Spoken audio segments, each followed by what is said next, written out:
In a quiet martial arts dojo after hours, a single dad janitor tried to live unnoticed. But everything changed the night 5 black belts cornered him laughing and asking him to spar for fun. They had no idea who he really was until a high-ranking general walked in and called him by a name no one was supposed to know, Iron Ghost. From that moment, nothing in the dojo, or in Daniel Walker's life, would ever be the same. Before we begin this emotional and inspiring journey of courage, kindness, and second chances, we'd love to have you with us. If stories like this touch your heart, feel free to like, share, and subscribe to our channel so you never miss the next chapter of hope. The West Point Marshall Center always looked different at night. The fluorescent lights hummed low, throwing long shadows across the blue mats. Most evenings, it felt like a sanctuary. Quiet, predictable, a place where the echoes of the day finally settled down. And for Daniel Walker, that quiet was the only part of his life that still made sense. He pushed the mop slowly across the mat, the familiar rhythm grounding him. His olive green work shirt, faded from years of washing, clung to his shoulders. His gloves squeaked faintly as he wrung out the mop head. Somewhere behind him, the old heating unit clicked twice like it always did when the night air shifted. This was Daniel's world. Now, the silence after others had left the stillness. No one noticed the work no one cared about.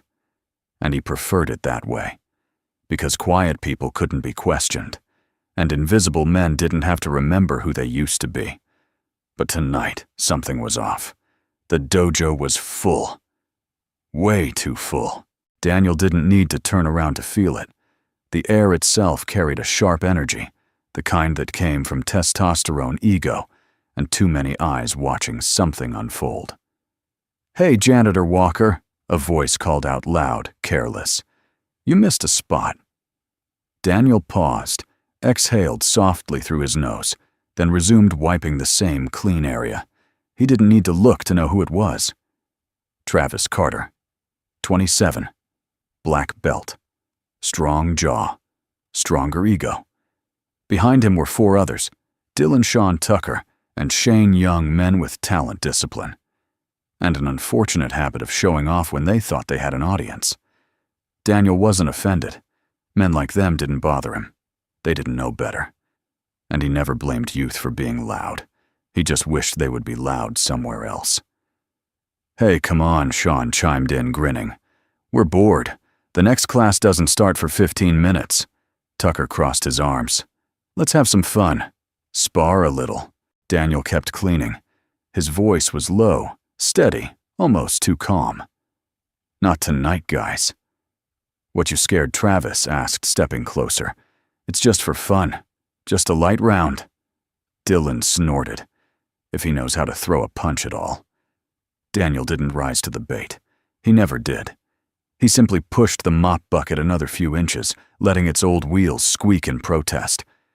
But he felt something else now, eyes on him from across the room, watching, analyzing, a presence he hadn't sensed in more than a decade, a presence he once knew better than his own heartbeat. Daniel didn't dare turn around. Not yet. "You know the rules," he finally murmured, his voice quiet. "Staff don't spar."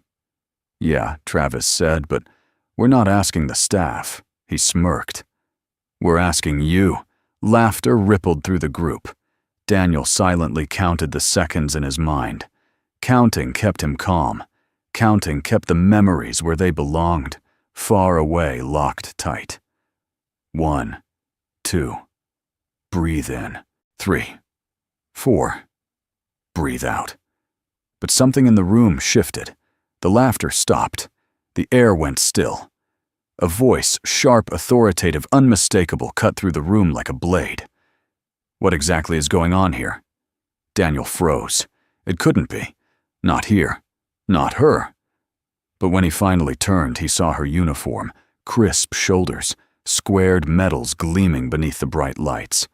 Her dark hair was tied neatly at the back, and her eyes, those eyes he once saw filled with dust blood and desperate determination, were locked on him. General Samantha Tate.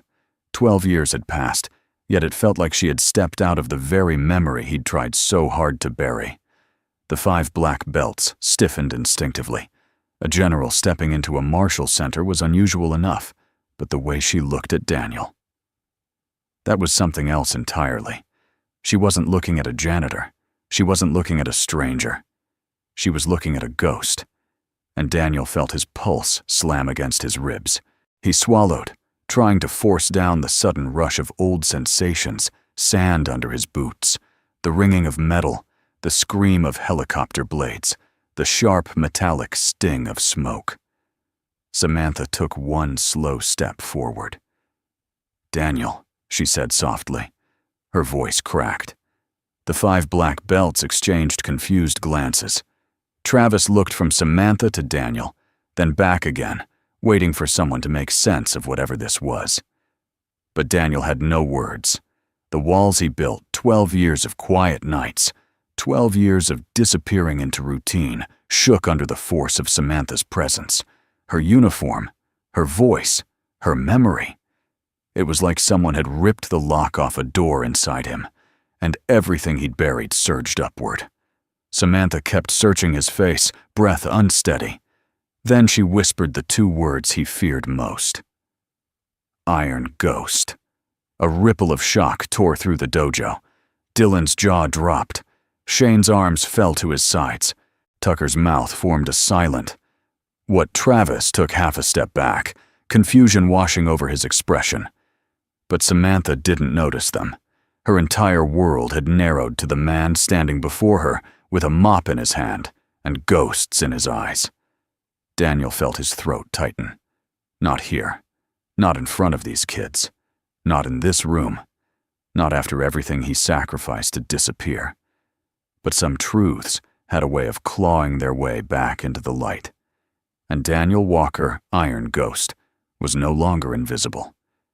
Samantha exhaled shakily, hand-lifting, as if she wanted to reach out but didn't dare. "It's really you," she whispered. Daniel didn't answer. Couldn't answer. He just stood quietly, painfully, as the world he'd tried so hard to escape found him again. And across the dojo, 5 black belts, who only minutes ago wanted to spar for fun, stared at him with dawning realization.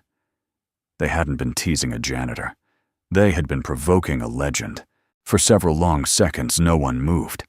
It was as if the air itself forgot how to breathe.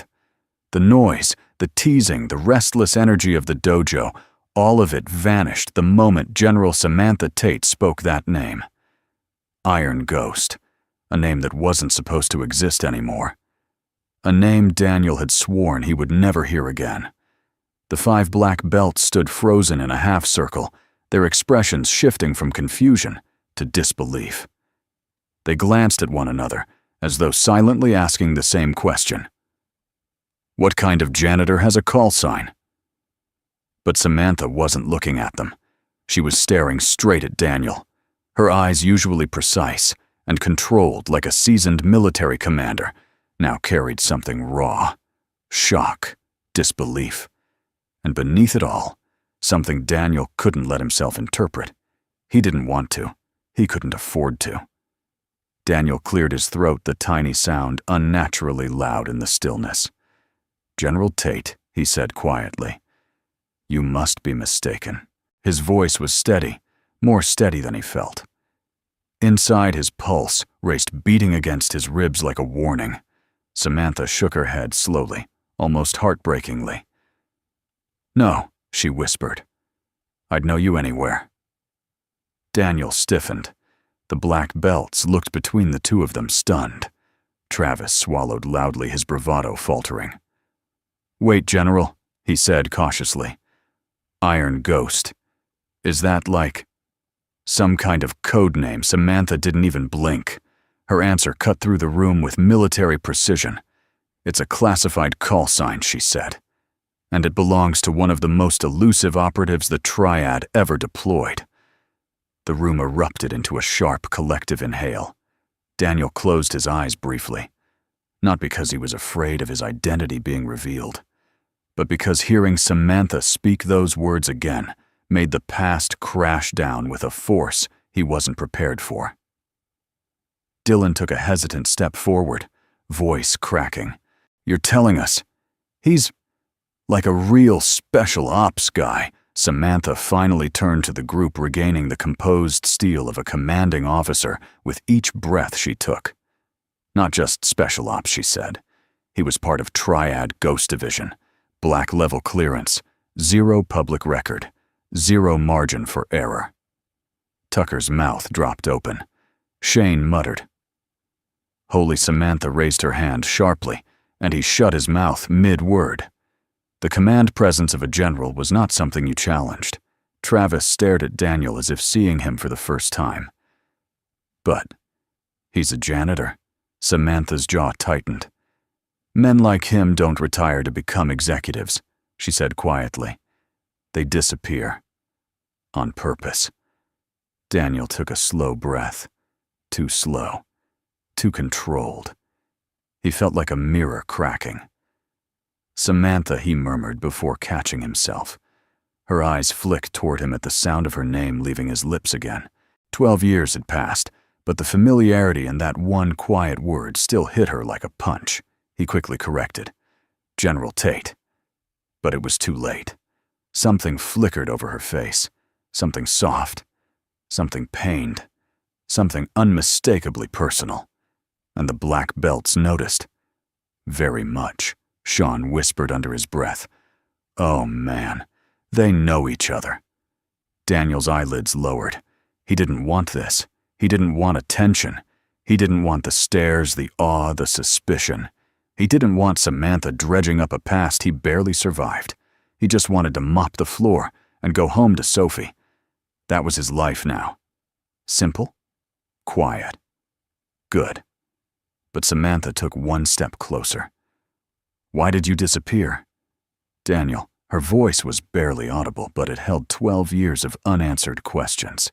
He dropped his gaze. "Because that life ended." For who, she asked? For you? Or for the people who needed you? Her tone wasn't accusatory. It was wounded, as though his disappearance had cut deeper than he'd ever imagined.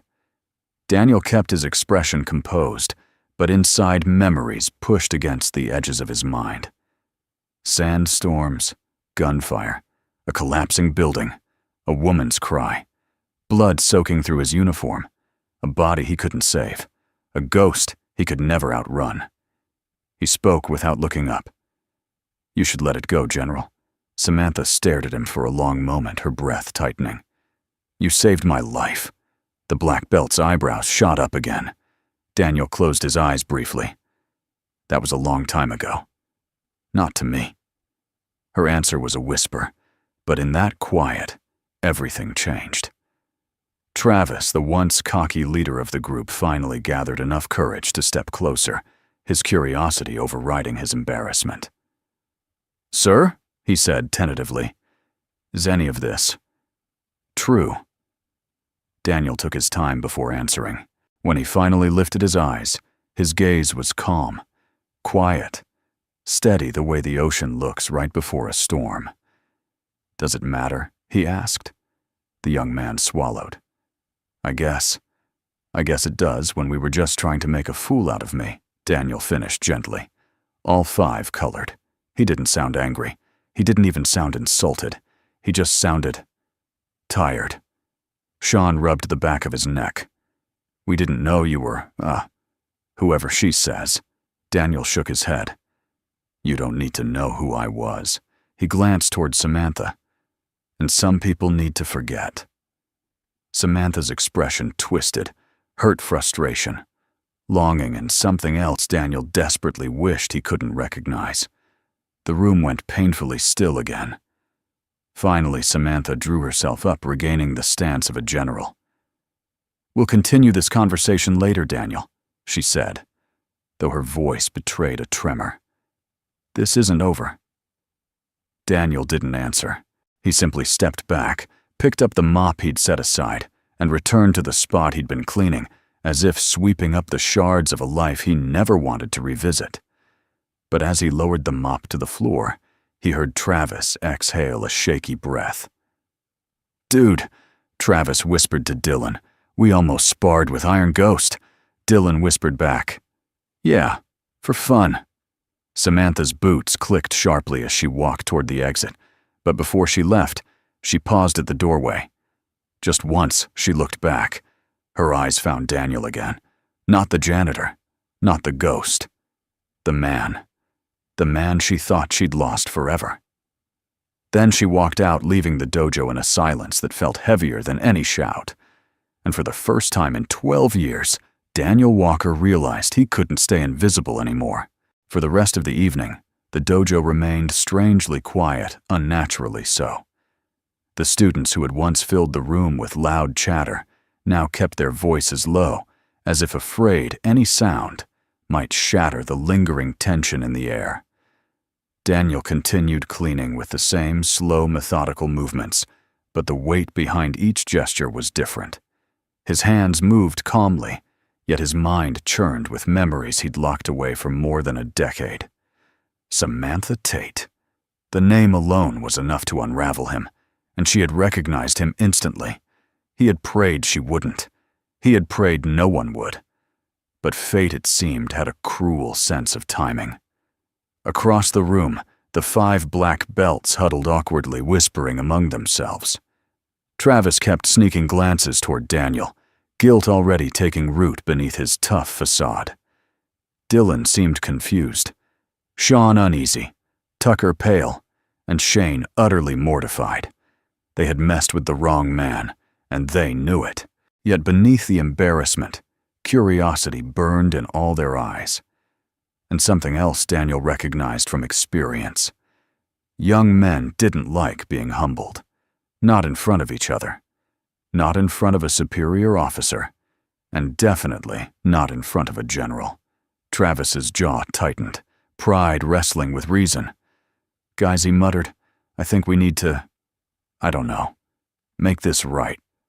Sean nodded quickly. "Yeah, man, maybe apologize." But Dylan frowned. "Are you kidding? He'd wipe the floor with us." "That's why we apologize," Sean hissed.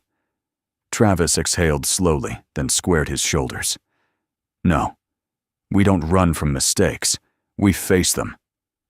It was the first truly mature thing Travis had said all night. The group approached Daniel tentatively, like a line of schoolboys about to confess to a teacher. Daniel sensed their approach, but didn't pause the mop, not yet. He let them come closer, let them gather their courage. Travis spoke first, his voice low and strained. "Sir, we didn't mean disrespect." Daniel raised an eyebrow. "I'm not a sir," he said quietly. "Just a janitor doing his job."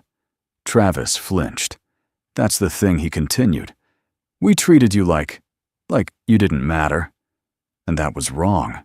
The other 4 nodded, shame coloring their expressions. Daniel stopped mopping.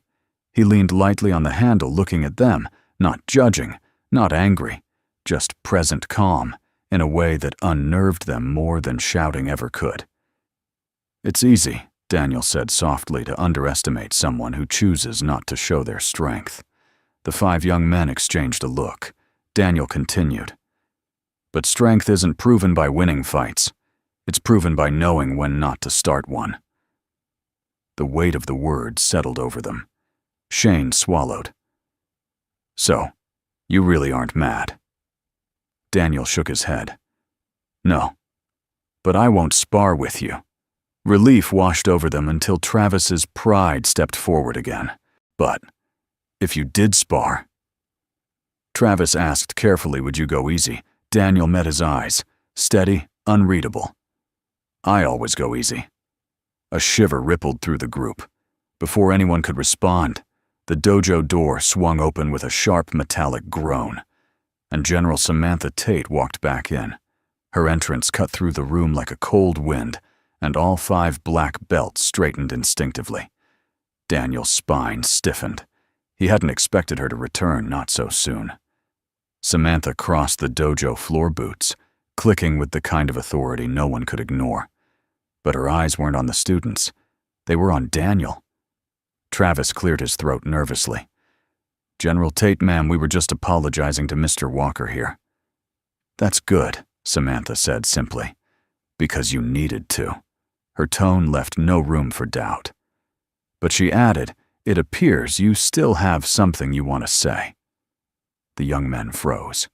Daniel felt the warning in her tone, subtle but unmistakable. She knew pride when she saw it because she had once commanded men full of it. Travis swallowed again. Ma'am, I just thought that maybe, spit it out, Carter, Samantha said. He took a breath as though bracing for impact. I thought maybe Daniel Mr. Walker might spar one of us. You know, respectfully this time. Daniel inhaled sharply. Travis, he murmured. I said, I know. Travis' interrupted voice, shaky but determined. You said no, and I respect that. But I just want to understand how someone like you moves. There's something to learn from everyone, especially someone like you. That at least was honest. Samantha turned to Daniel. Her eyes held something complex, concern, recognition, and something that felt dangerously close to encouragement. She spoke softly just for him. You've been hiding long enough. Daniel's breath caught. Her words struck deeper than he wanted them to. Samantha stepped closer, her voice low but firm. You ran from the past. You hid from what happened. I get it. But you can't hide forever, Daniel. He clenched his jaw. General, he whispered, this isn't the time. Maybe it is, she said. Their eyes locked, memory flickered between them. Smoke fire, a falling building, her hand slipping from his. Daniel looked away first. Travis took one hesitant step forward. Mr. Walker, if you're willing. Daniel turned his gaze back to Samantha. She didn't speak. She didn't push. She only held his eyes, silently urging him. Stop running. Then Daniel exhaled slowly, the kind of breath a man releases when he decides to step into something he's feared for too long. He set the mop aside, walked onto the mat, and faced Travis Carter. Only one round, Daniel said calmly. No strikes, no harm, just movement. Travis nodded eagerly. Samantha watched, eyes sharp, heart unsteady. Daniel bowed lightly. Travis mirrored him. Then, Daniel moved. Not explosively, not aggressively, but with a quiet grace that felt like wind folding around a mountain. Travis stepped forward, and Daniel was gone. A breath later, he was behind him. The entire dojo gasped. Daniel didn't strike, didn't push, didn't even touch. He simply redirected. Every attempt Travis made dissolved into nothing. It wasn't a fight. It was a lesson, a demonstration of control so profound it clipped the ego clean off a young man without injuring him. Travis stumbled forward off balance, and Daniel placed 2 fingers gently against his shoulder. Just 2. It was enough. Travis hit the mat flat on his back with a thud that echoed across the room. Silence. Every pair of eyes widened. Samantha's heart pounded. And Daniel Walker, Iron Ghost, stood over the fallen black belt with a calm, almost sorrowful expression. Now Daniel said softly, Do you understand why I don't spar for fun? No one in the dojo doubted him anymore. For a moment after Travis hit the mat, the dojo didn't seem to know whether to breathe or hold its breath forever. The 5 black belts stood frozen jaws, slack hands half raised in instinctive disbelief. Travis blinked up at the ceiling like he'd just been hit by a ghost, except the ghost hadn't even touched him. Daniel stepped back, posture relaxed, palms open. The quietest man in the room now carried the kind of presence no one could look away from. Samantha Tate felt her chest tighten. She had seen Daniel Walker move under gunfire, under collapsing walls, under impossible circumstances. She had seen him pull off the kind of battlefield miracles that defied logic. But seeing him here, just a man standing in a martial arts center somehow, made the memory sharper and more painful. Travis slowly pushed himself up, breathing hard. Not from exertion, but from total shock. What? What was that? He whispered. Daniel didn't answer. He didn't have to. The other 4 black belts moved instinctively to form a loose, uncertain circle around Daniel, not aggressive, but drawn in by the magnetic force of something they didn't understand. Daniel raised a hand. Enough for tonight. But Travis stepped forward, not with arrogance now, but with respect dawning in his eyes. Permission to try again, he said softly. Daniel shook his head. No. Not to prove anything, Travis added. Just to learn. Sean nodded quickly. Yeah, if you're willing. Maybe show us more. What you did, no one moves like that. Daniel's jaw flexed. The old instinct to retreat, to vanish, pulled at him hard. But something inside him shifted at the sight of these young men choosing humility over pride. It was rare, and it was worthy. He took a slow breath. All right, he said, quietly. But I control the pace. They formed a line. Daniel didn't posture, didn't square himself for combat. He simply stood naturally, hands loose at his sides, almost vulnerable. Come one at a time, he said. Slow. No force. Dylan stepped forward first. He threw a basic jab. Daniel leaned just an inch to the left. The punch cut through empty air. Dylan blinked, confused, and threw another faster. Daniel's hand rose, not blocking, not striking, just touching the incoming elbow, nudging it offline with barely a whisper of pressure. Dylan spun sideways momentum, redirected cleanly. A soft thump as he staggered forward. Daniel spoke calmly. Most fighters overpower their own balance. Your greatest opponent is not the person in front of you. It's your own force working against you. The boys stared, absorbing every word. Sean approached next, throwing a kick.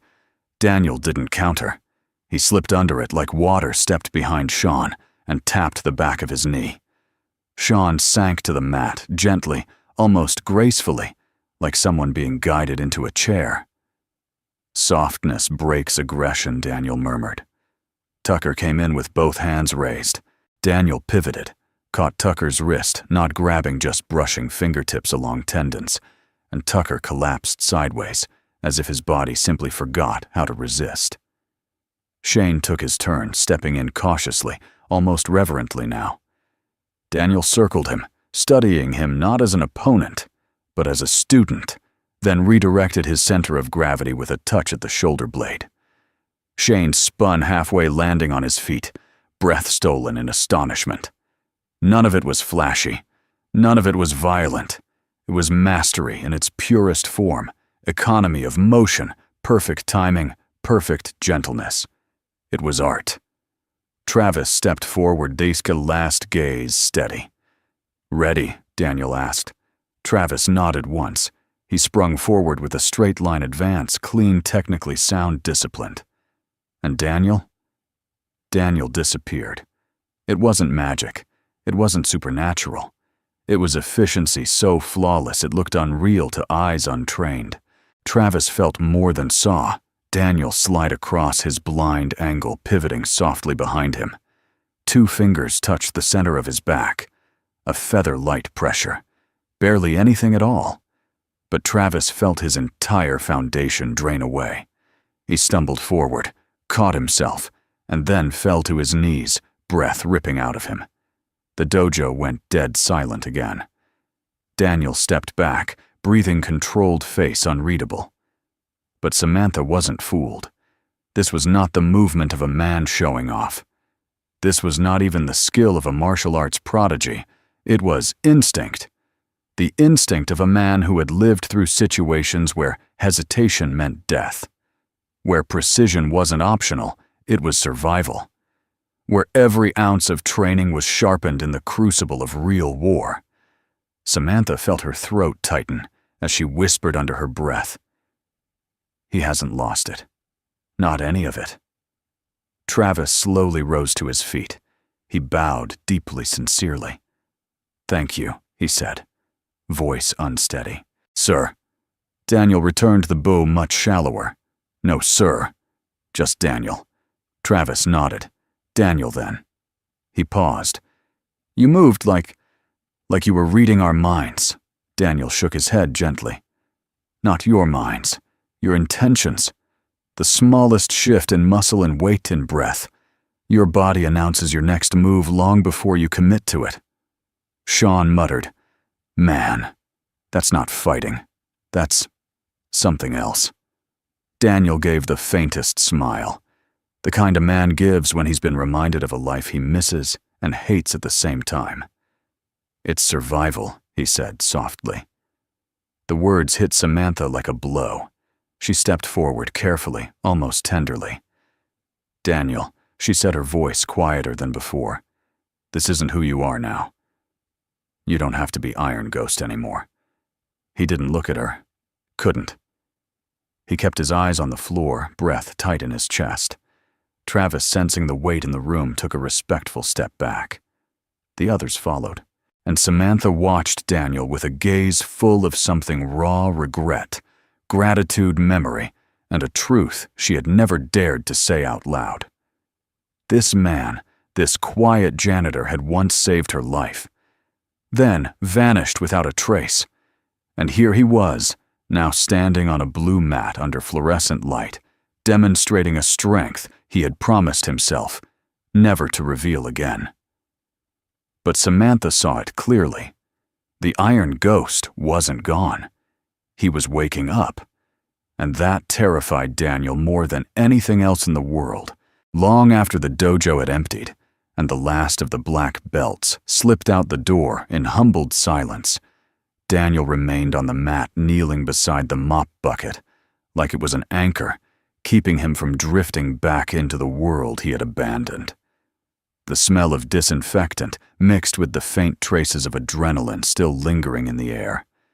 He didn't hear Samantha approach, not until her shadow stretched over him. "Daniel," she said softly, "we need to talk." He closed his eyes for a moment, then rose slowly, like a man standing up through the weight of 12 years he never wanted to carry again. "General Tate," he said with forced formality, "there's nothing to talk about." Her eyebrows tightened. "Don't do that. Don't put a wall up before I even step through the door." He didn't respond, just picked up the mop bucket and began pushing it toward the storage room.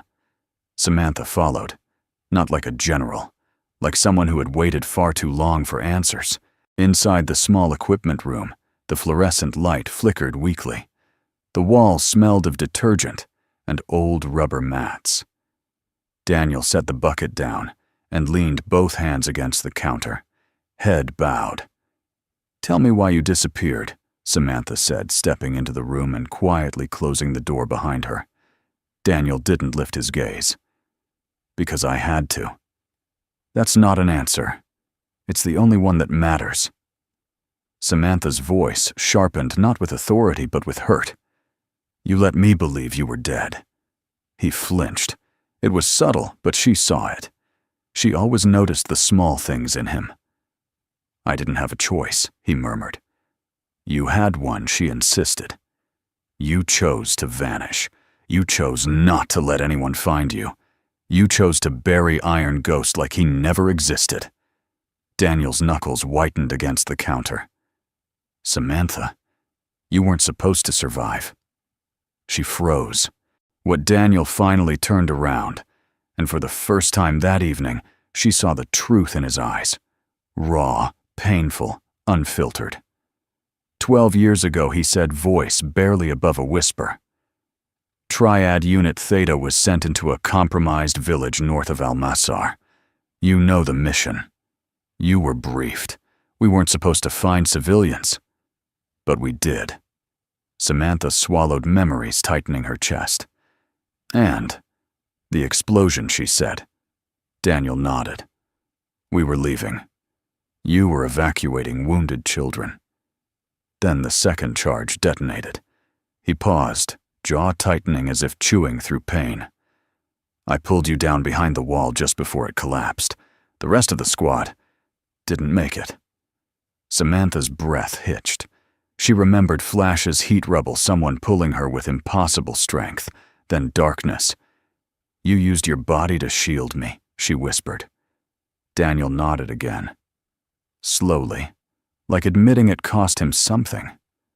"You were unconscious," he said, barely breathing. "Radio dead. Evac team never got the signal.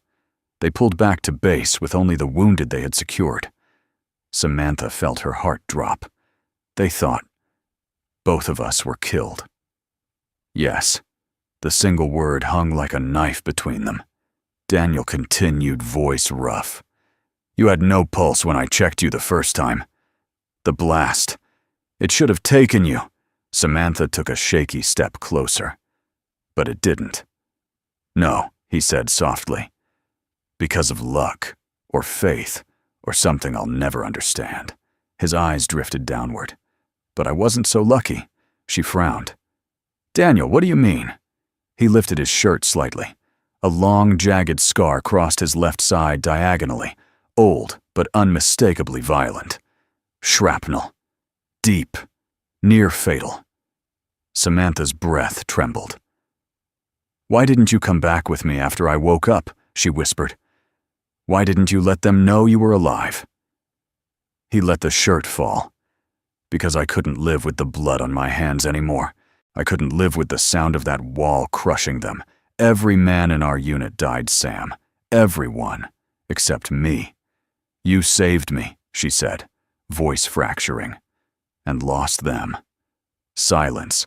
A heavy, suffocating silence that filled every inch of the tiny room. Samantha stepped closer. Not as a general, not as someone demanding answers, but as someone who had once trusted him with her life. "You think disappearing would erase that pain?" she asked softly. "No," he said, "but staying would have destroyed me." Samantha swallowed hard. Emotion thickened her voice. "Daniel, you were the only reason I survived." He didn't move, didn't speak. Not until she gently reached out and touched his arm the first time she had touched him in 12 years. "I looked for you," she whispered, "for months. I thought maybe you'd made it out. Maybe you just needed time." Her voice failed.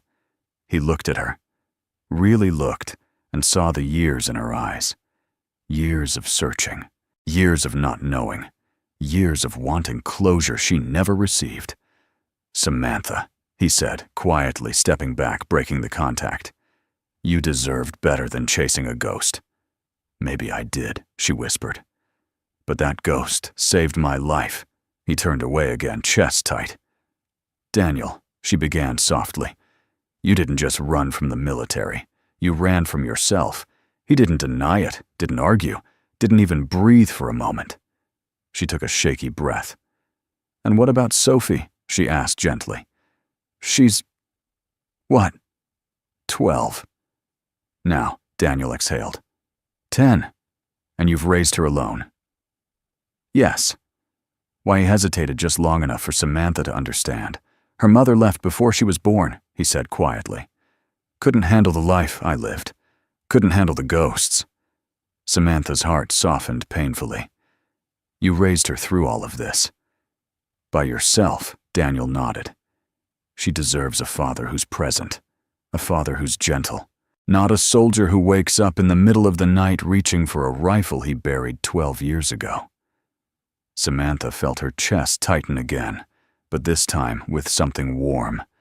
Admiration, respect, and something deeper she had never let herself feel back then. "Daniel," she whispered, stepping closer again. "You didn't lose your humanity. You found it. In her." His eyes flicked up. For a brief second, for the first time in years, the walls inside him cracked open. Just a little. But before either of them could say more, the sound of a door closing somewhere outside reminded them that the world still existed beyond this fragile moment. Daniel looked away. Samantha let out a trembling breath. But the truth was clear. They were connected by a wound neither of them had ever fully healed. And now that the past had resurfaced, Neither of them could bury it again. Morning sunlight streamed softly into the West Point Marshall Center lobby, warming the wooden benches and catching the dust motes floating lazily in the air. The dojo always felt gentler during the day, less like a battleground of pride, and more like a place where people tried to better themselves. Daniel arrived early as always. He preferred the quiet hours. He preferred not being seen. He pushed his cart down the hallway, the small wheels squeaking softly, echoing through the empty building. But today, even the silence felt heavy, crowded with the memory of Samantha Tate standing inches from him the night before. Her eyes, her voice, her pain, their shared past. He had buried all of it so deeply, he thought it could never dig itself out again. He was wrong. The sound of a small giggle broke through his thoughts. Daniel stopped. Down the hall by the trophy case, a little girl in a yellow sweater and mismatched socks stood on her tiptoes, trying to touch one of the higher plaques. Her brown curls bounced with every attempt, and she made a frustrated little huff each time she came up short. Sophie, Daniel called gently. She spun around her face, brightening instantly. "Daddy." She ran to him, arms open wide, and he lifted her effortlessly. Sophie wrapped her arms around his neck, her tiny fingers grabbing his collar, as if anchoring herself to her favorite person in the world. "You're early," Daniel said, kissing her forehead. She nodded proudly. "Mrs. Thompson said her meeting got canceled, so she dropped me off." Sophie paused, eyes shining. "Can I watch the Karate Kids today?" "Please," Daniel smiled softly. "We'll see." Sophie grinned, because when he said, "We'll see," it almost always meant yes. As he set her down, someone cleared their throat behind them. Daniel stiffened. He turned. General Samantha Tate stood there, dressed in civilian clothes today, a dark navy blouse and neatly pressed slacks. Her hair was pulled back in a simple bun, making her look softer. Somehow, less like a commanding officer, and more like the woman she had been before the battlefield stole pieces of her. Sophie blinked up at her, then smiled shyly. Samantha looked momentarily startled, as if she was prepared for Daniel, but not for the small, beaming girl squeezing his hand. Daniel felt something shift inside his chest, a moment of vulnerability he hadn't expected. "This is my daughter," he said quietly. "Sophie." Samantha knelt down so she was at eye level with the child. "Hello, Sophie," she said gently. "It's very nice to meet you." Sophie tilted her head. "Are you Daddy's friend from the old times?" Daniel inhaled sharply. Samantha's gaze softened. "Yes," she whispered. "A very old friend." Sophie nodded thoughtfully, the way only a 10-year-old could, accepting an answer without needing the details. Samantha smiled at her. "Do you like this place?" Sophie nodded vigorously. "I like watching the big kids practice.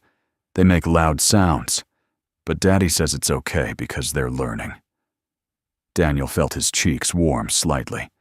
Hearing his daughter quote him always disarmed him more than any battlefield ever had. Samantha stood up again, meeting Daniel's eyes with a quiet understanding neither of them dared to voice yet. "She's wonderful," she murmured. "She's my whole world," Daniel replied softly. Sophie tugged his hand. "Daddy, can I show her the picture I drew for you?" Daniel raised an eyebrow. "You brought it." Sophie nodded enthusiastically and rummaged through her little backpack, pulling out a folded piece of construction paper. She unfolded it proudly.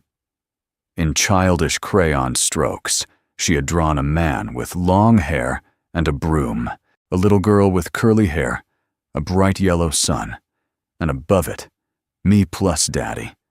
Home. Samantha felt her heart twist. Daniel's throat tightened, and he crouched down beside Sophie. "It's beautiful," he said, kissing her forehead again. "Thank you, sweetheart." Sophie looked between them and smiled a knowing little smile far too perceptive for her age. "Daddy," she whispered loudly enough for Samantha to hear. "She looks like someone who cares about you." Daniel froze. Samantha blinked rapidly. Children were dangerous in ways adults never were. They saw truths without filters. They spoke them without hesitation. "Okay," Daniel murmured, clearing his throat. "Time to wash the mats. Can I help?" Sophie asked. "You can watch," Daniel corrected. "No touching the mop. You know the rule." Sophie sighed dramatically, then skipped toward the main doorway where she liked to sit with her notebook and draw. Samantha watched her go with a distant warmth, an emotion she hadn't felt in years. Something gentle. Something healing. When she turned back to Daniel, her expression shifted soft, but laced with an ache she tried to hide. "You've built a good life for her," she said quietly. Daniel nodded. "I've tried." "No," she said firmly. "You've succeeded." Silence settled between them, not the heavy, suffocating silence of the night before, but a fragile, tender one.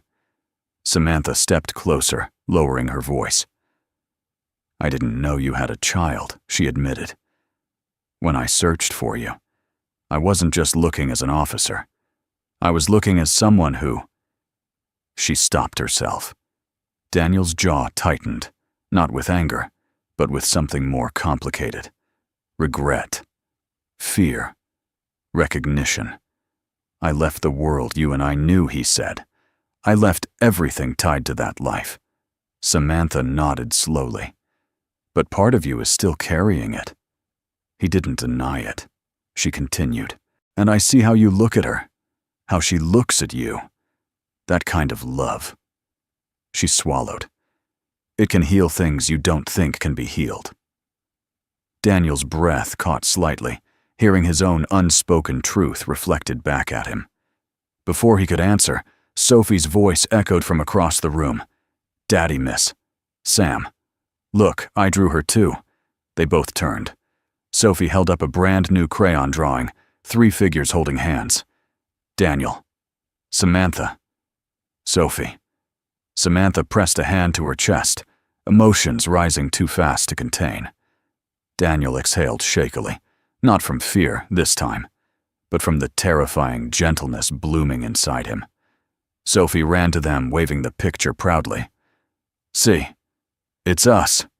Daddy says people from the old times are important." Samantha bent down. "Is that what he told you?" Sophie nodded. "Uh-huh. Daddy said people from the past help us understand who we are." Daniel's eyes widened. He had said that, but never imagined his daughter would repeat it at the most vulnerable possible moment. Samantha looked at him again. This time, she didn't hide what she felt. Softness, gratitude, and a deep, quiet longing. Daniel swallowed hard, because for the first time since she walked back into his life, he let himself feel it too. The dojo always grew louder in the late afternoon gloves, thudding against pads, shouts of ki echoing off the mirrored walls, shoes squeaking across polished floors. But today, beneath all the noise, a strange tension pulsed like an undercurrent. Something unspoken rippled among the instructors, as though they all sensed a shift in the air. Daniel felt it too. He swept the corner of the training mat, slowly, eyes narrowing toward the entrance. Years of instincts he'd tried to bury prickled along the back of his neck. Something was off. Sophie was in the office with the receptionist drawing quietly. Samantha had left earlier to take a call, promising she'd return in a little while. But Daniel knew that tone, that careful neutrality in her voice, that subtle shift in her posture. Someone from their past had resurfaced, and he was right. The dojo doors slid open with a sharp, metallic hiss. A man in a crisp military uniform stepped inside, tall, rigid posture, silver eagles gleaming on his shoulders. Colonel Trent Donovan, a name Daniel hoped he would never hear again. The room seemed to bend around Donovan's presence, Conversations stumbled to a halt. Gloves stopped mid-swing. The students turned eyes widening with curiosity and respect. But Daniel's reaction was entirely different. His blood went cold. His grip tightened around the mop handle. Memory slammed into him like a shockwave. Donovan. Once Samantha's superior officer. Once deeply envious of Iron Ghost's quiet reputation. Once convinced Daniel's survival in the Almasar mission was undeserved. And once a man who would do anything to regain control of a narrative he felt he'd lost. Donovan's eyes scanned the room until they landed on Daniel.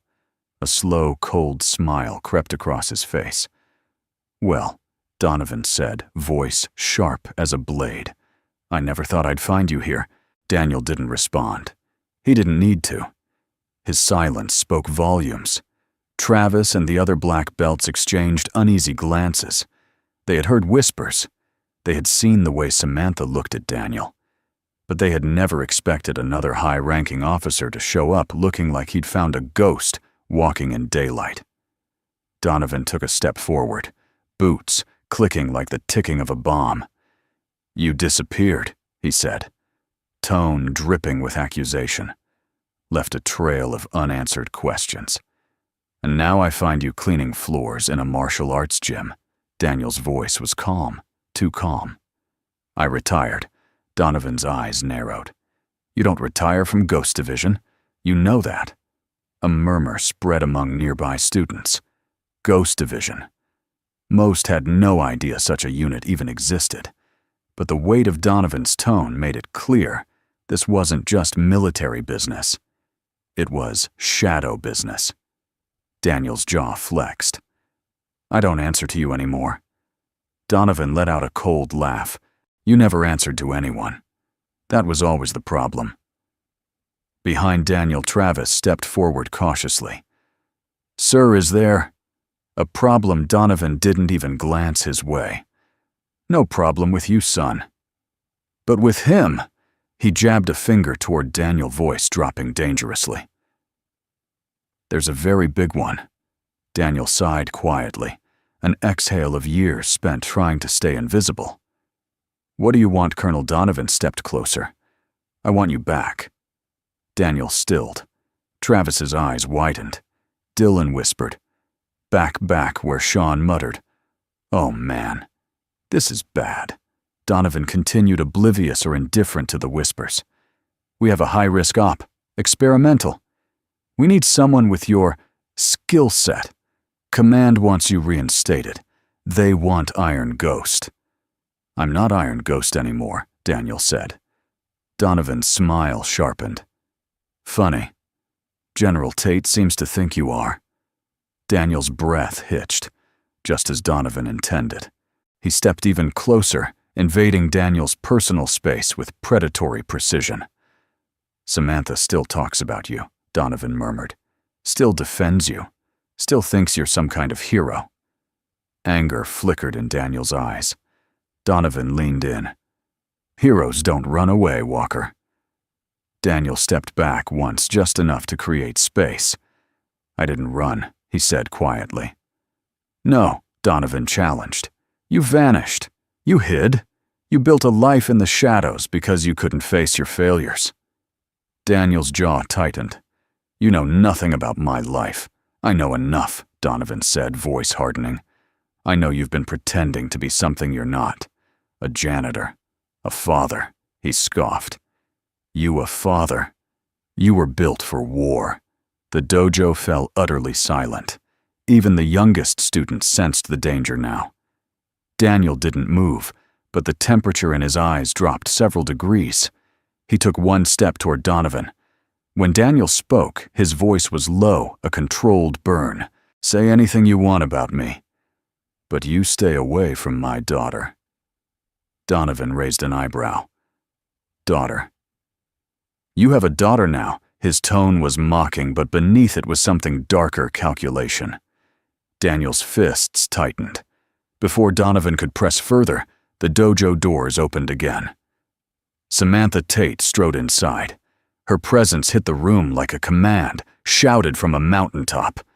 She walked straight toward Donovan, eyes locked on him with razor focus. "Colonel," she said coolly. "I didn't authorize your visit." Donovan smiled. "You never could keep me out of anything, General." Samantha stopped just inches from him.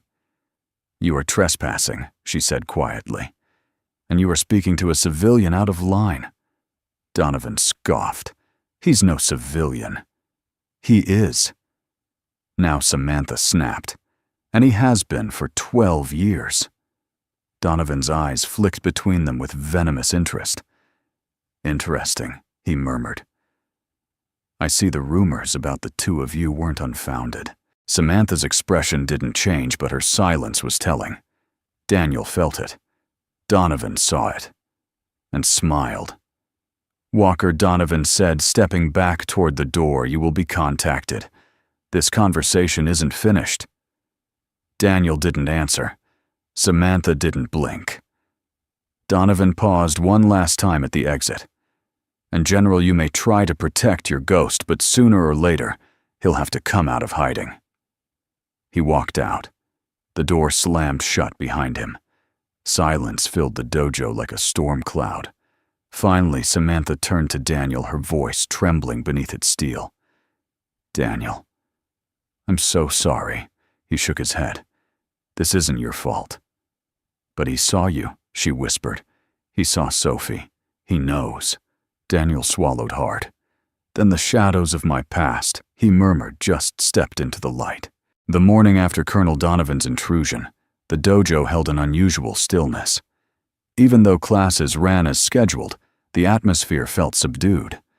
Conversations were quieter movements, more disciplined, and every now and then, eyes drifted toward the janitor, who wasn't just a janitor anymore. Daniel Walker could feel the weight of their stares, though none dared speak of what they suspected.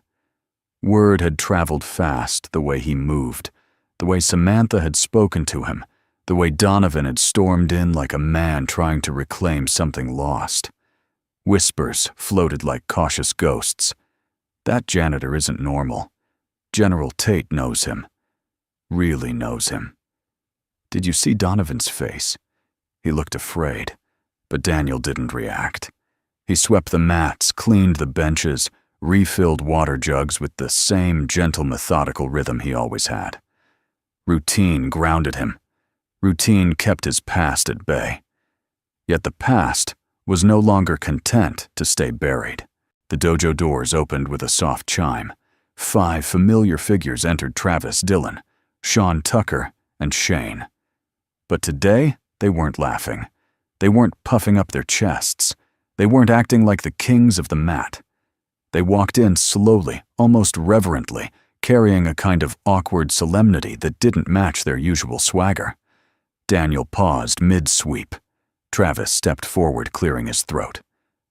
"Daniel, do you have a moment?" Daniel nodded softly. Of course. The 5 formed a line in front of him, not quite military style, but close. Sean spoke first. "What happened yesterday with that colonel? We didn't know. We didn't know who you were, what you've been through." Tucker nodded, shame flickering in his eyes. "Yeah. We were idiots." Shane lowered his head. "We shouldn't have treated you the way we did." Dillon crossed his arms tightly, not out of defiance, but to steel himself. "We want to apologize. Properly this time." Daniel looked at them quietly. He saw sincerity. He saw regret. He saw 5 young men learning humility the hard way. He set the broom aside. "You don't owe me anything," he said gently. Travis shook his head. "No. We do." He took a step closer. "You taught us something that night without even hitting us. You showed us how much we still have to learn about discipline, respect, and what real strength looks like." Sean exhaled. "You embarrassed us." Tucker elbowed him lightly. "Not helping, dude." "But it's true," Sean insisted. "You embarrassed us, but in the best way. We needed that." Shane nodded. "We want to be better. That's why we're here, right? To grow." Daniel studied them for a moment. These boys full of potential pride, fear, and all the flaws that make people human. "You're young," Daniel said softly, "and young men make mistakes. What matters is how you rise from them." Travis swallowed. "That's why we wanted to thank you. For not shaming us. For not showing off. You could have thrown each of us through a wall and you didn't," Dylan muttered under his breath. "Honestly, I'm still shocked you didn't." Daniel gave a faint smile. "Violence doesn't teach. Humility does." All 5 of them felt that. Deeply. "Would you—" Travis hesitated, searching for the right words. "Would you be willing to teach us, even just occasionally? Not techniques." "Well, maybe techniques too, but more than that. The philosophy you showed us." Daniel's breath caught for a moment. Him teach not as Iron Ghost, not as a soldier, but as a man who had seen enough brokenness to value peace more than victory. He was about to respond when the dojo door opened again. Samantha Tate entered, dressed in civilian clothes, but somehow no less authoritative. She paused, surprised to see the 5 black belts standing so formally before Daniel. "What's going on here?" she asked lightly. Travis straightened. "We're apologizing, ma'am."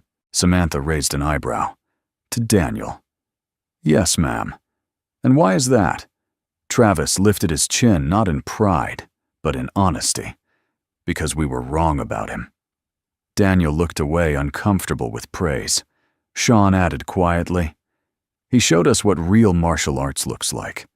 Not punching, not showing off, not ego, just understanding." Dylan nodded. "We want to learn from him." Samantha turned to Daniel. He stood still, expression unreadable, though a faint warmth flickered in his eyes. "You've made quite an impression," she said softly. He shrugged gently. "I didn't do anything." Samantha gave him a long, knowing look that said he had done far more than he realized. Then she faced the students. "I'm proud of your growth," she said. "Owning your mistakes takes courage." Travis bowed slightly. "Thank you, ma'am." Samantha glanced at Daniel again. Her eyes softened, filled with admiration, respect, and something deeper. He felt it. He always felt her. Daniel cleared his throat. "If you boys want to learn something, I can show you what little I know. But nothing fancy, nothing dangerous. Just movement, balance, awareness." "Sir Daniel, that's all we want," Shane said eagerly. Daniel smiled, quiet, modest. "Then meet me after class." The boys nodded and dispersed, buzzing with anticipation. Once they were out of earshot, Samantha stepped closer. "That was beautiful," she said quietly. Daniel shook his head. "They humbled themselves. I just listened. That's exactly why they respect you." He didn't answer. Samantha inhaled gently. "Daniel, I hope you realize something. Even after everything life did to you, even after the mission, the pain, the hiding, you haven't lost who you are." Daniel's eyes darkened. "I lost plenty. But not the most important part." Her voice lowered, almost trembling. "Your humanity." He swallowed. The words hit deeper than she could know. Samantha touched his arm lightly. "Promise me something," she whispered. Daniel looked up.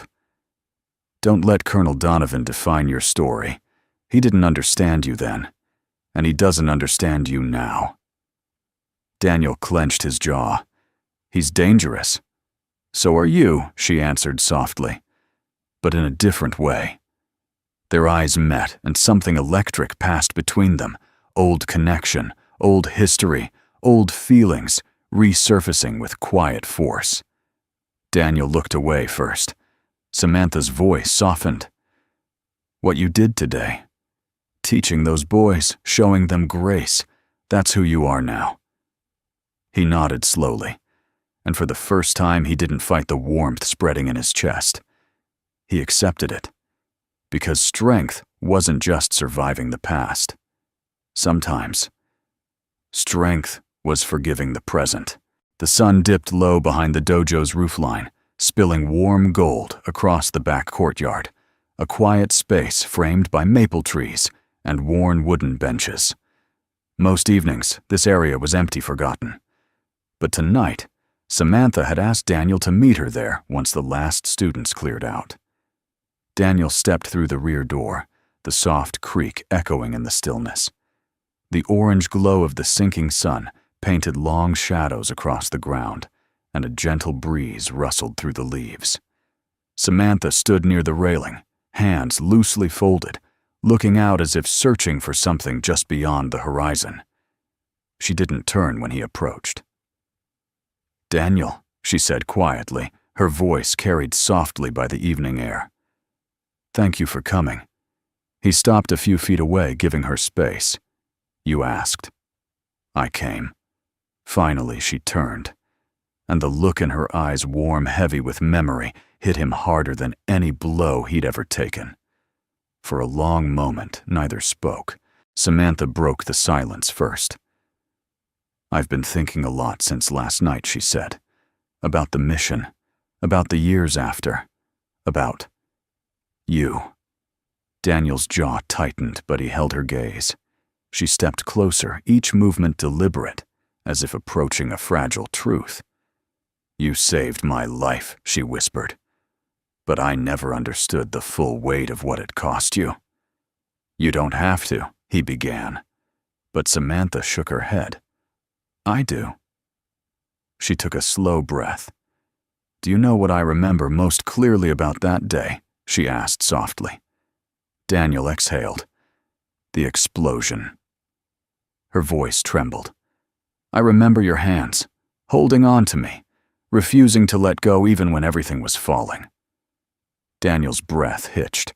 Samantha continued before he could respond. "When they finally pulled me from the rubble, I was unconscious. I woke up days later in a medical tent. The first thing I asked for was you." Daniel looked away. "They told me Samantha said, her voice cracking, that you were gone, that your body had never been recovered, that the blast burned too hot to leave remains." Daniel's shoulders stiffened. "And I believed them," she whispered. "I mourned you. I carried guilt for surviving when you didn't." "Samantha." Daniel's voice was low, aching. "You don't understand," she said, stepping closer. "I didn't just lose a soldier under my command. I lost someone who mattered to me. More than I ever admitted." His breath faltered. Samantha's eyes glistened, not with tears, but with a depth of emotion she had kept locked away for years.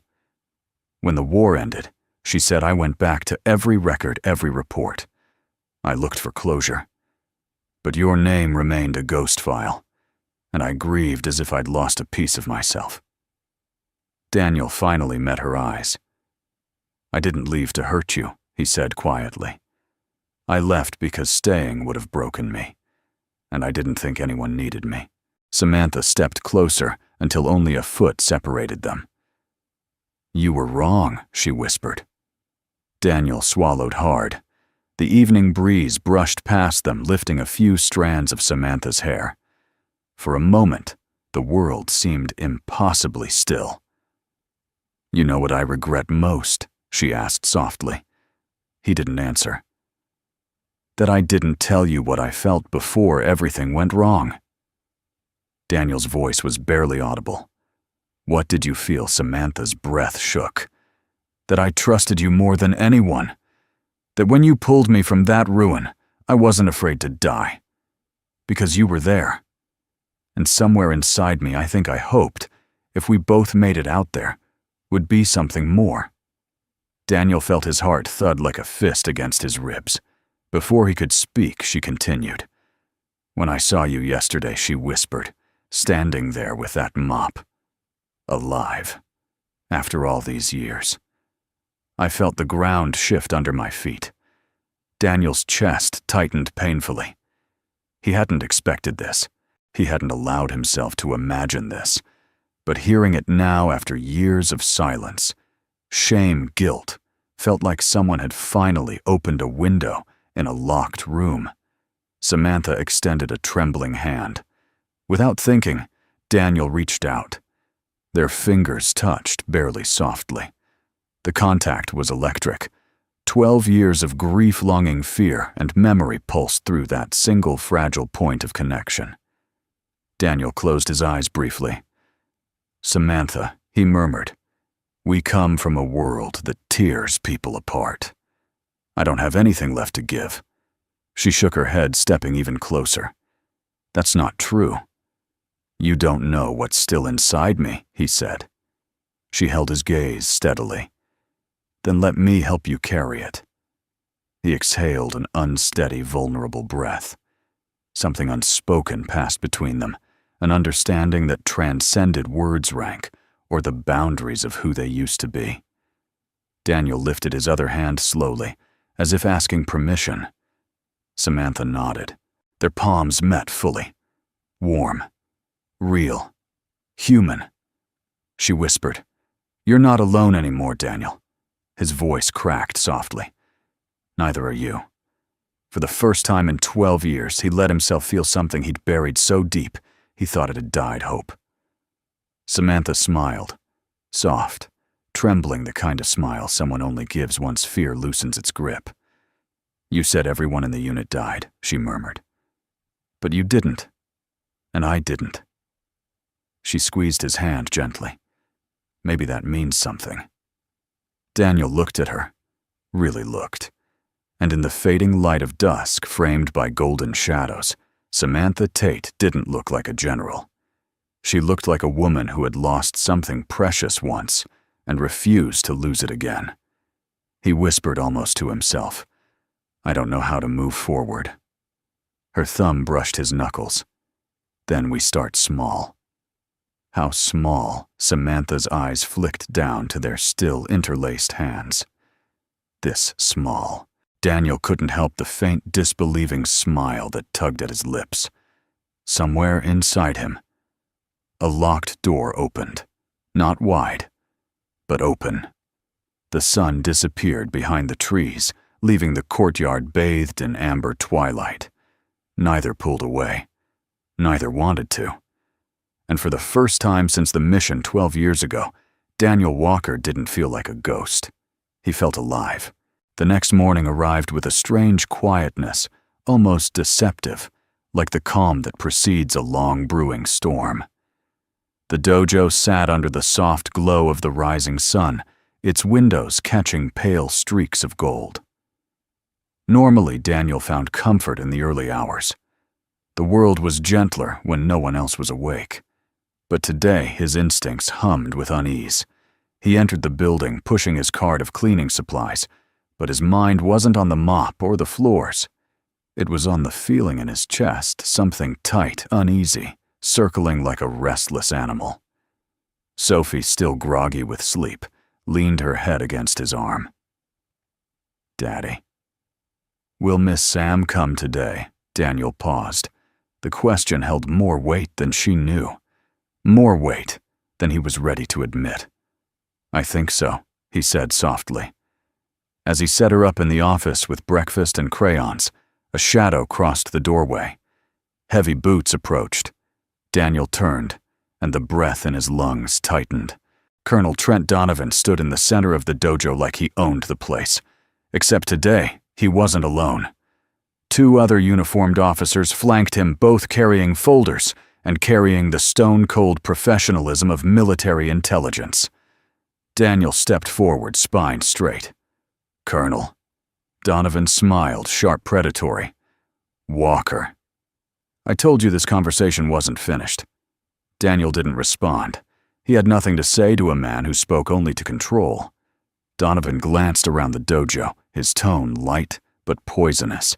A nice place, peaceful, clean, almost enough to make a man forget who he used to be. Daniel's jaw tightened. Donovan stepped closer. "We have a mission. High risk. Prototype tech.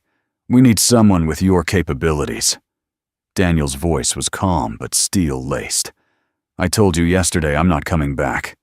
"You don't get to decide that," Donovan snapped. "You were never discharged with clearance. You disappeared. Ghost or not, You are still government property. Daniel stepped forward.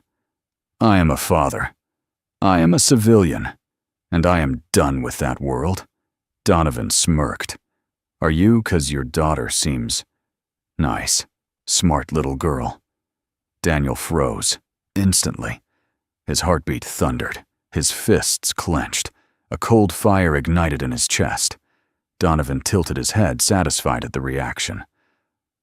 Ah, so that's your weakness. Before Daniel could move, a voice sliced through the air. That's enough. Samantha Tate strode into the dojo with the power of a storm front. She was in uniform today, dark blue badges, gleaming presence commanding.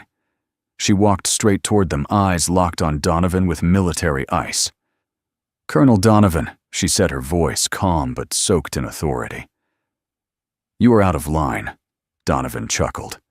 General Tate, always the sentimental one. Samantha stepped closer until she was inches from him.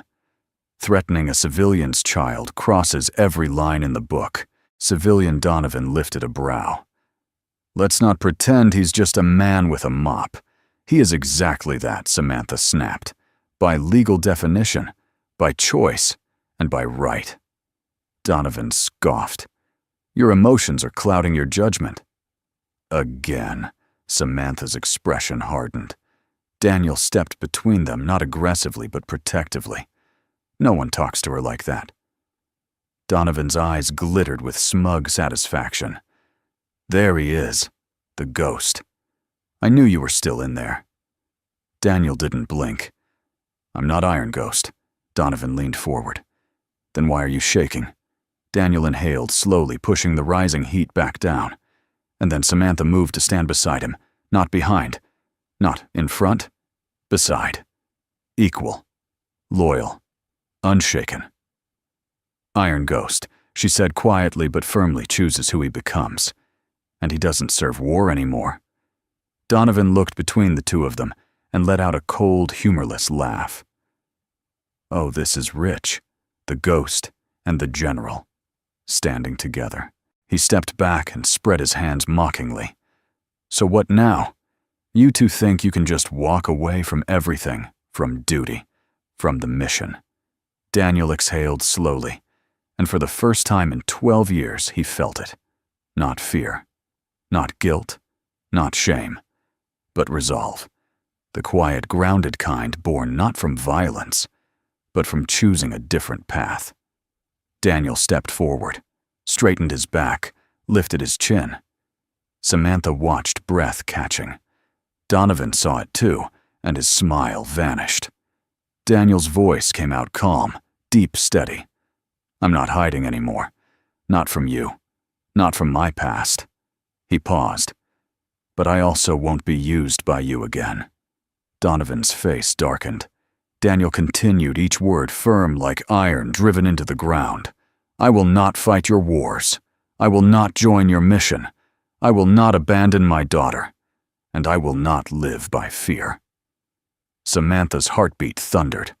Donovan stepped closer, fury tightening his jaw. You think you get a choice. You don't walk away from us. Daniel didn't flinch. I just did. Silence fell. A vast, heavy silence. Then Samantha spoke, voice sharp with command. Colonel Donovan, she said. You are dismissed. Donovan glared at her. You don't have the authority. Yes, she said coldly. I do. She pulled a folded document from her jacket and handed it to him.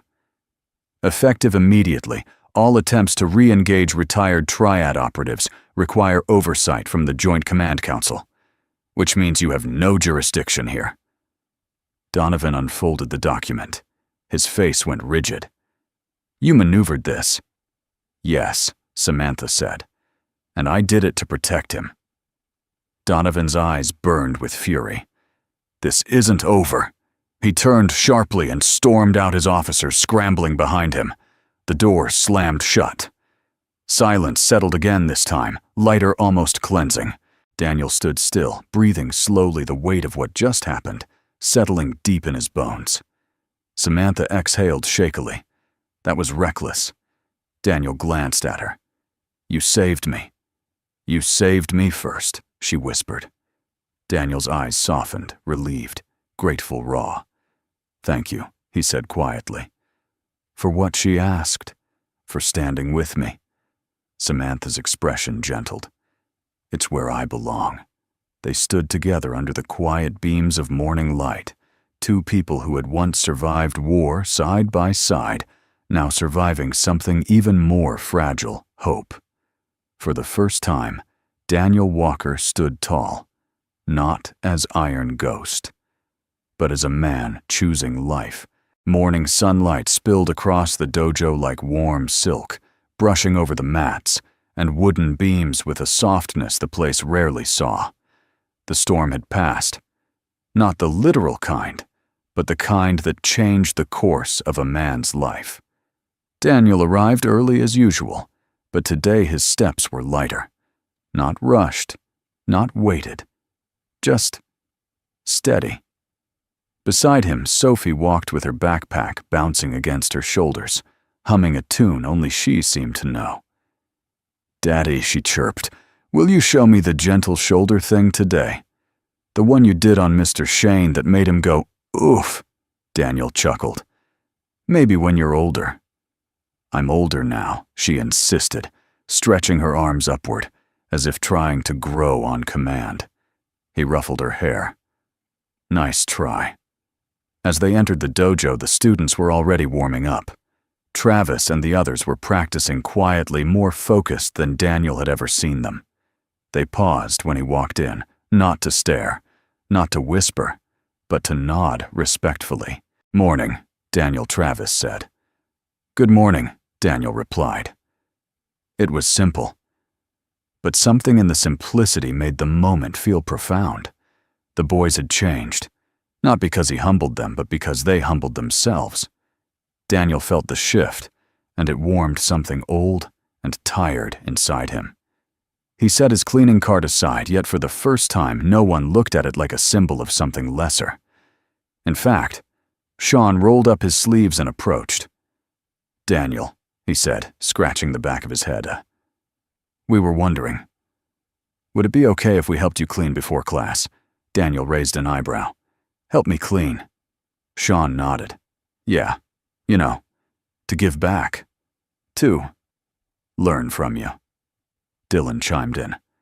We kind of figured if you're going to teach us how you move, we should at least make your job easier.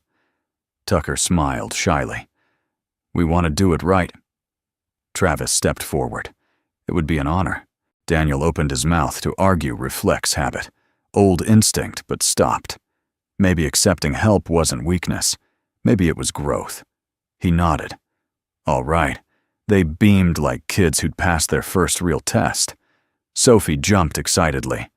Daddy, can I help too? No, Mop, Daniel warned.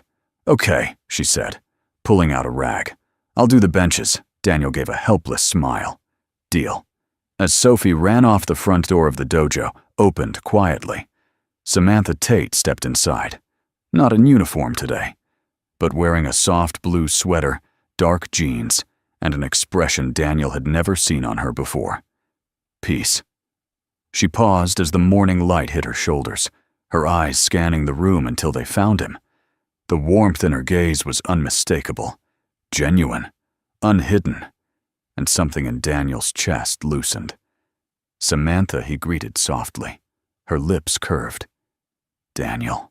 The black belts stood a little straighter, as if a superior officer had entered the room, but she waved a hand lightly. At ease, she teased. They relaxed instantly.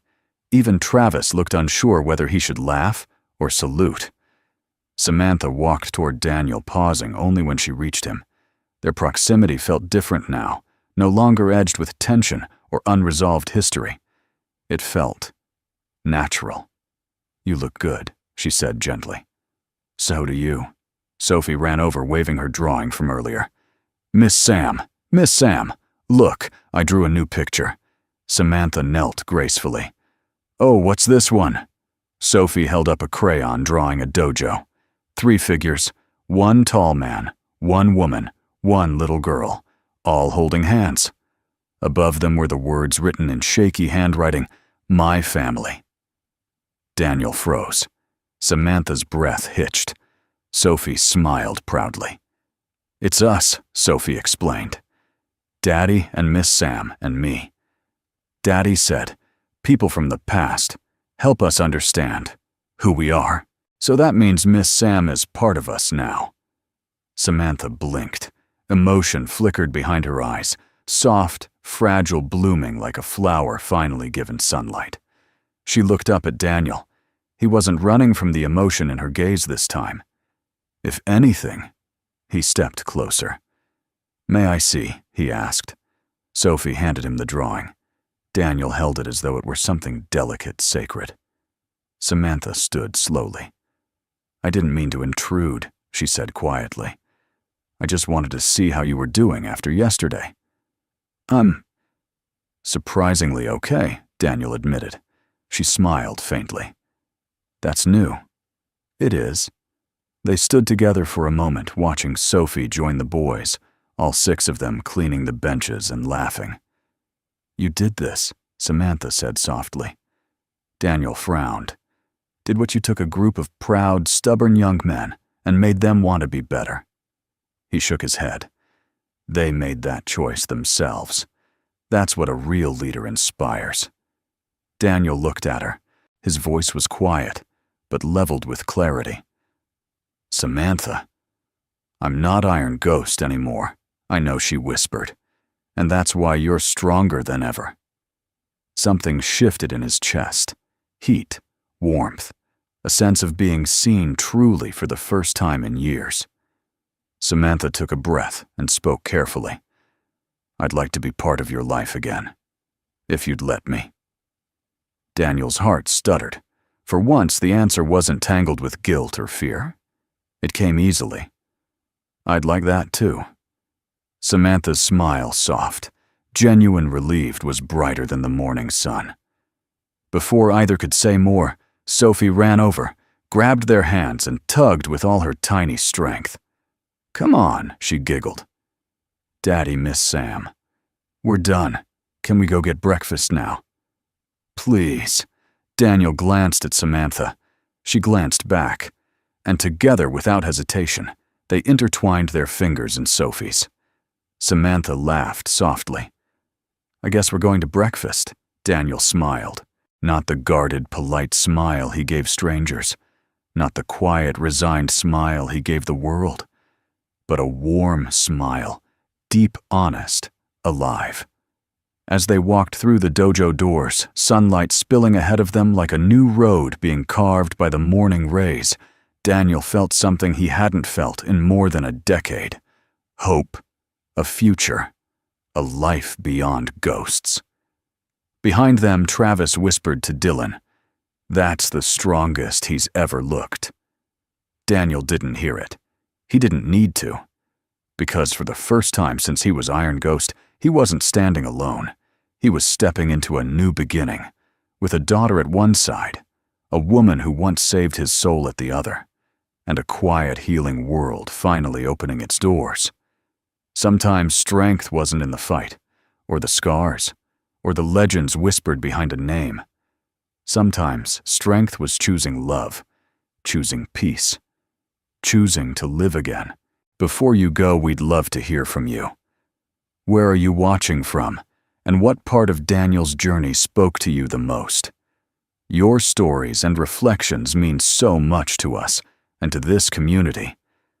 If you enjoy heartfelt tales of courage, kindness, and second chances, feel welcome to subscribe to our channel so you'll never miss the next story we share. Thank you truly for spending your time with us today. Your presence here is a gift, and we're grateful you chose to be part of this moment.